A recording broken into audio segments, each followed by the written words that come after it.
एक बेर पियबू तो जान जइबू राज हो, पहनल रही तोहर ताजा मिजाज हो। ऐसा है आनी खर जाई तोहर जवानी।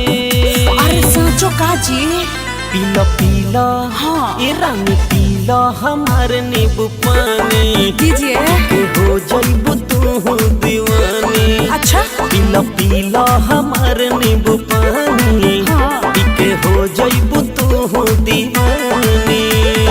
बुझलू? छी ये कैसा पानी है जी? बोरिंग का है कि चापा कल का? अरे मैडम ये हमारे नल का पानी है ना। Music by Ramesh Rasila.